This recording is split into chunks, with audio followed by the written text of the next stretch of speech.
I pressed the blanket with my hand, on which my wedding ring gleamed. I thought I had found my last love at 63, but, my God. When I heard his voice behind the bedroom door, my whole body tensed. Here we go again. My 72-year-old husband Nikolaus Johann, chairman of a large company, possessed incredible physical strength for his age. 3 times a day, sometimes 4. At first, I enjoyed feeling a man's love again after so many years of loneliness. After losing my first husband and living as a widow for 10 years, it seemed like a dream. But his daily demands began to exhaust my body. I felt I was reaching my limits. Listen, are you asleep? The doorknob slowly turned. I wanted to pretend I was asleep, but immediately dismissed the idea. It would have been useless anyway. When I worked for him as a housekeeper, I comforted him, the lonely widower. But I never expected to face such problems after marriage. I love him, that's true, but it's just too much. Before I continue, I'd like to remind you that your likes and subscriptions are a huge support for me. And now the story continues. I had barely stepped out of the taxi when my legs gave way. This was my last chance. It was the 12th job interview, and the previous 11 had all ended with a rejection. All because of age. I never thought it would be so hard to find a job as a housekeeper at 63. The cold stares of the interviewers was still before my eyes. But giving up was not an option.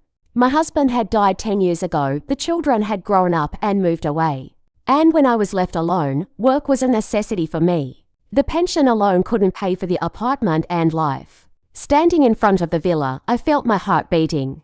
The 3-story house looked impressive and even intimidating. The thought of having to work for a 72-year-old, single man scared me, but I had no choice. I checked my reflection in my compact mirror. Strict black clothing, hair neatly tied in a bun. This time it had to work. With a prayer in my heart, I pressed the bell. After a few minutes, the door opened. In front of me stood a man who didn't match my expectations at all. Tall, broad-shouldered, with a robust physique for his age. His grey hair was neatly combed, and in his deep, wrinkled eyes lay kindness. Lisa Schmidt, right? Good day. I'm Nikolaus Johann. His voice was deep and warm. It didn't fit my image of a powerful, intimidating rich man at all. Good day. Thank you for giving me the opportunity for this interview. I tried to keep my voice from trembling, but inside I felt relief. At least he didn't seem rude or arrogant. Please, put on the slippers. I've prepared some for you. He carefully pointed to the neat slippers. In other houses, interviewees weren't even offered slippers. This attention right at the door made me warm to him. As I put on the slippers, I looked at him again. He really had a pleasant face. Good skin for his age, taut figure. Wait, what am I thinking? This is a job interview. I felt myself blushing. He led me into the living room and I looked around. The furnishings were expensive but understated, without excessive opulence. The house was in perfect order, but there was a certain sadness in the air. Does a single man's apartment always feel like this? Please, have a seat. Let's have some tea, Nikolaus Johann suggested, pointing to the wide sofa. He went to the kitchen himself to make tea. I hadn't expected such courtesy from an employer. Usually, interviews were held standing up and hastily. What tea do you prefer? Black or green? Oh, anything. Thank you. Then I'll make black with thyme. One has to warm up so the conversation goes well. His caring words eased the tension. As I took the cup, our fingers accidentally touched. His hands were warm and soft, well-groomed, not old at all. Thank you. The hot tea and the delicate thyme scent finally calmed me down. I've seen your resume. You have interesting experience, said Nikolaus Johann, spreading the papers on the table. I haven't been working as a housekeeper for long, but I promise to be diligent. Diligence and honesty are the most important things. And skills can be learned. His words gave me hope. In other places, they had criticized my lack of experience. He thought differently. The interview went more easily than I thought. The tests included cleaning, cooking, washing, and ironing. No complicated conditions or strange rules. Don't overdo it. I'm not a demanding person, so feel free, he added. When could you start? Tomorrow would be best. Excellent. Then I'll expect you tomorrow. The schedule is from 9 in the morning until 5 in the evening, 5 days a week. Does that work? Yes, thank you so much. When it was over, a wave of joy and relief washed over me. Finally a job, and with such a nice person. As I walked through the gate, I turned around. Nicholas Johann stood on the porch, watching me. Be careful on the way. See you tomorrow. His words warmed my heart. When was the last time I was treated like that? Since my husband died, I believe. On the way home, my heart beat with joy. Tomorrow a new life would begin. But why was I so excited? On the first day of work, I got up earlier than usual and dressed carefully. First impressions are very important. Black trousers, white blouse. I brought an apron. In the mirror, I looked more like a tidy housewife than staff. I arrived exactly at 9. Nicholas Johann was already waiting in the hallway. You're early. Punctuality is praiseworthy. A promise must be kept. Excellent. Let me show you the house. He showed me around. On the ground floor were the living room, kitchen, and study. On the first floor, the bedroom and another study, the library. The second floor was used as a fitness room and storage room. I usually stay on the ground floor. On the first floor, only the master bedroom needs to be cleaned. Understood. In the kitchen, everything necessary is available. If you need something, just ask. The house was spacious and beautiful, but too quiet. What must it be like to live alone in such a building? Have you had breakfast yet? Not yet. I usually eat something quick. Then let me make something. The kitchen had excellent appliances, but you could see they were barely used. The refrigerator was quite empty. Eggs, bacon, bread for toast. What do you like? I eat everything. Cooking for one is a hassle, so I'm not demanding. There was loneliness in these words. I prepared a simple but hearty breakfast. Scrambled eggs, fried bacon, strong fresh coffee. Nicholas Johann's face lit up when he saw the set table. Wow, looks very appetizing. Join me. Oh no, what are you thinking? Eating alone is dreary. Please, keep me company. I ask you to. His sincere request moved me. It seemed he really was very lonely. We had breakfast together and the atmosphere immediately became warmer. I haven't had such a delicious breakfast in a long time. It's just scrambled eggs. No, food prepared with devotion tastes completely different. His compliment felt good. I'll cook for you every day. Thank you. If I hadn't hired you, what would I do? His question held sincerity. He was as lonely as I was. After eating, I started washing the dishes, and he tried to help. Stay seated, I'll do it. Sorry, Habart. He was embarrassed. To change the subject, I asked where I should start cleaning. Start in the living room. If I'm in the way, I'll go to the study. No, you're not in the way. Cleaning showed that for a single man, he lived very neatly. But a woman's touch was missing. Dust in the window corners, dry leaves on the houseplants, scattered small items. After thorough cleaning, the house seemed illuminated. Wow, this is a completely different state, admired Nicholas Johann. A woman's hand works wonders. Now one feels like living here again. At these words, my heart tightened. I felt needed again. A week passed and we grew closer.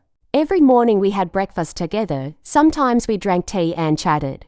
One day I dared to ask, how long have you lived alone? My wife died 5 years ago. A pause ensued. A deep sadness flickered across his face. I understood him like no one else. My husband passed away 10 years ago. Oh, I see. That means we understand each other. Warmth appeared in his gaze. Suffering connects people, even without many words. And your children. I have 2 sons. They have their own families. They are busy with their careers.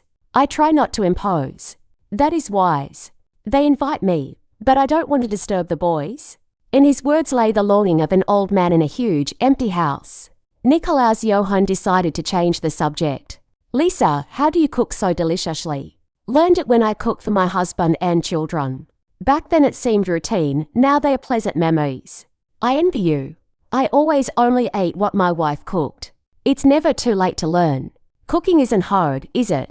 Will you teach me? Of course. So we cooked together. I couldn't help but smile as I watched him clumsily chop vegetables. Careful, don't cut yourself. Wouldn't have thought it was so hard. It's always like that at the beginning. I stood behind him, took his hands in mine to show him the motion of the knife. And suddenly my heart beat faster. His hands were warm. A pleasant, masculine scent of good cologne emanated from him. Something like that. You have to do it like this. My voice trembled, yes. I see. He seemed to feel it too. Time seemed to stand still. "Oh, I'm sorry." I quickly withdrew my hands. "It's fine, everything's fine." But the atmosphere became awkward. From that day on, a strange tension arose between us. We began to see each other not just as employer and employer. A few days passed and the tension turned into a sweet excitement. Every morning at our meeting, my breath caught. His gaze had also changed. Once, when I was dusting the top shelf, the chair wobbled under me. "Careful." He ran over and grabbed me around the waist. My back pressed against his strong chest. "Are you okay?" His breath grazed my ear. "Yes, thank you." As I freed myself from his embrace, I blushed deeply. How long had it been since I'd felt such feelings? A month passed and we became very close. The shared breakfast became the best part of the day. "What shall we cook today?" "Anything Lishan cooks is divine," he said, smiling. And I liked it. I no longer saw just the nice employer in him. One evening, just as I was about to leave, a terrible downpour began. The sky darkened, thunder rumbled, lightning flashed. A real storm. "How are you going to get home in such rain?" asked Nikolaus Johann worriedly. "I'll wait a bit. If it doesn't stop, I'll call a taxi." "In such weather, you won't get a taxi." "No, it's dangerous." Half an hour passed and the rain only grew stronger. "Stay with me." "I can't do that. I have a guest room. It's clean." "Please, I'll worry if you drive." His sincere concern convinced me. I stayed. The guest room was cozy, but sleep wouldn't come. I lay in a strange house, knew that Nikolaus Johann was behind the wall, and my heart pounded wildly. In the night, I was plagued by thirst and went down to the kitchen. There was light in the living room. Nikolaus Johann sat on the sofa with a book. "Can't you sleep?" "No." "And you, Lishan?" I wanted something to drink. "Maybe some tea?" We drank tea in the semi-darkness of the living room, lit only by the desk lamp and the lightning outside. "Sometimes such quiet nights are frightening," he said quietly. "Are you lonely?" "Yes, since my wife left, every evening is like this." "It's the same for me." We shared the pain of loss and the night grew deeper. At some point, we sat next to each other holding hands. "Thanks to you, Lisa, I feel alive again." "Me too. It's so nice to be needed." His hand was warm. I looked at his face in the soft lamplight and my heart beat faster again. "Lisa." He spoke my name with such tenderness. Slowly we leaned towards each other. When his lips touched mine, a tremor of long-forgotten excitement ran through me. The kiss was gentle and warm. We embraced. I felt his warmth, the scent of his aftershave. "Everything okay?" He asked carefully. "Yes." We went to his bedroom. He was incredibly tender, as if afraid of breaking me like a crystal vase. "Are we really doing the right thing here?" "I love you." The words escaped me on their own. I never thought I'd say such a thing at 63. "And I love you, Lisa." That night we made love carefully and tenderly, unashamed of our no longer young bodies. I felt like a woman again. As I fell asleep in his arms, I was happy. "Do you regret it?" "No, I'm happy. I don't even know when I was last this happy." In the morning, everything had changed. We were no longer master and employee. "You look beautiful today," he said, hugging me from behind as I prepared breakfast. "You too." "I mean it. Age doesn't matter." "And what will people say?" "I don't care. The main thing is we're happy." His certainty transferred to me. During the day we behaved discreetly, but the evenings belonged to us. We used the informal do, and when we were alone, I simply called him Nico. One day we went to the market together. "You look like a real couple," the saleswoman joked. We both blushed. "Is it true? Do we look alike?" he asked on the way back. "I don't know, but I wish it were so." One evening he became serious. "Lisa, listen, what has happened? Let's get married." "So suddenly." "Why?" "I don't want to wait any longer. I want to spend the rest of my life with you. And your sons. I will convince them." "Don't worry." "Okay, I say yes." However, the news met with fierce resistance from Nikolaus's sons. "Father, wake up. How old are you?" "She's only marrying you for the inheritance," the eldest shouted. It hurt to hear, but Nikolaus remained unyielding. "This is my life. Don't interfere." We finally married at the registry office, modestly, in the presence of a few friends. I wore an elegant pantsuit instead of a dress but felt like the most beautiful bride. We took our honeymoon to Baden-Baden. We walked hand in hand along the promenade, breathing in the sea air. It was like a fairy tale. But as we began to live together as husband and wife, an unexpected problem arose. Nicolaus's health and his desires proved to be far stronger than I had assumed. Listen, he called for me every night. At first, it flattered me, but soon I began to grow tired. Every day, sometimes in the morning too. Can we maybe take a break? I asked cautiously. You don't love me, he was offended. I love you, but every day is tiring. We're not young anymore. My 63-year-old body couldn't keep up with him. I began to make excuses. I have a headache. I'm tired. He grew gloomy. We argued. I didn't get married to live like neighbors. And I didn't marry just for that. I wanted love, support, to grow old together. But this is also important for spouses. But not every day. That's too much. We argued fiercely for the first time and slept with our backs turned. For a few days, there was silence in the house. Enjoy your meal. Thank you. And that was it. I couldn't bear it. Nico, we need to talk. We can't live like this. Yes, I probably overreacted. We sat down in the living room. You know, after my wife's death, I was completely alone for 5 years, he confessed. It's not just about physiology. I need confirmation that I am loved, that I am alive. I understand, but physically I can't. I'm sorry. And I am sorry. I was selfish. We agreed to seek a compromise. Not every day, but a few times a week. And then I blushed but took heart. There are other ways to show tenderness too. Not necessarily. Well, you understand. He was embarrassed but smiled.